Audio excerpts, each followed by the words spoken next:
আসসালামু আলাইকুম ভিউয়ার্স, কেমন আছো সবাই? আমি মুক্তা, তোমাদের সকলকে মুক্তাস ব্লগিং প্যাশনে স্বাগত।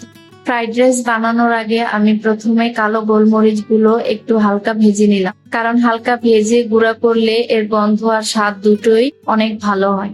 এরপর 2টা ডিম নিয়ে মিডিয়াম আঁচে ভালো করে ভেজে নিলাম, নেড়ে চেড়ে একটু ঝুরঝুরে করে ভেজে তুলে রাখলাম। একই কড়াইতে আবার একটু তেল দিলাম, তেল গরম হয়ে গেলে এর মধ্যে আগে থেকে কেটে রাখা সবজি দিয়ে দিলাম। আমার ঘরে তখন সিম, ফুলকপি আর গাজর ছিল, তাই আমি এই সবজিগুলো ব্যবহার করেছি। আপনারা কিন্তু আপনাদের পছন্দ মতো সবজি ব্যবহার করতে পারেন। ফ্রাইড রাইসের মজাই হচ্ছে যা আছে ঘরে তা দিয়েই বানানো যায়।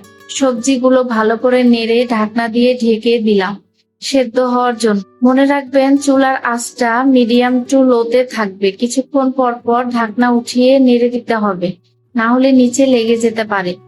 এইভাবে কিছুক্ষণ পর পর নেড়ে চেড়ে সবজিগুলো ভালোভাবে সেদ্ধ করে নিই। যখন দেখলাম সবজিগুলো সুন্দর ভাজা ভাজা হয়ে গেছে, তখন এগুলো উঠিয়ে রাখলাম।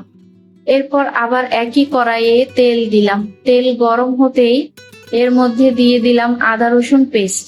মশলাগুলো একটু কষিয়ে নিয়ে এর মধ্যে আগে থেকে ছোট ছোট করে কাটা মুরগির মাংস দিয়ে দিলাম। মাংসগুলো অল্প আছে ধীরে ধীরে ভেজে নিলাম। এরপর এর মধ্যে সামান্য লবণ আর গোলমরিচের গুঁড়া দিয়ে ভালো করে নেড়ে নিলাম।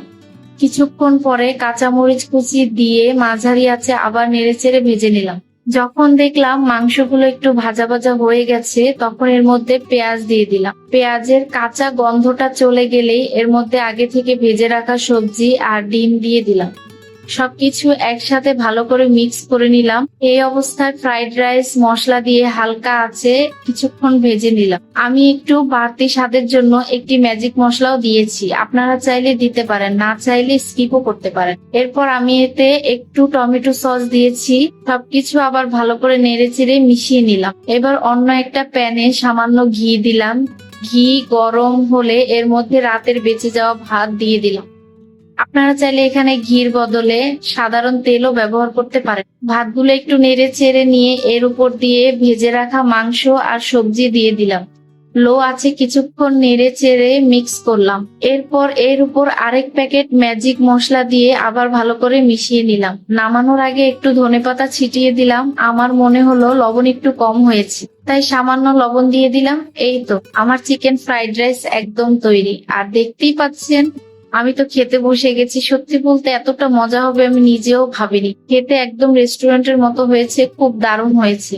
ভিডিওটা ভালো লাগলে লাইক, কমেন্ট এন্ড সাবস্ক্রাইব করতে ভুলবেন না। দেখা হবে পরের ভিডিওতে ইনশাআল্লাহ। সে পর্যন্ত সবাই ভালো থাকবেন, সুস্থ থাকবেন। টাটা, বাই বাই, আল্লাহ হাফেজ।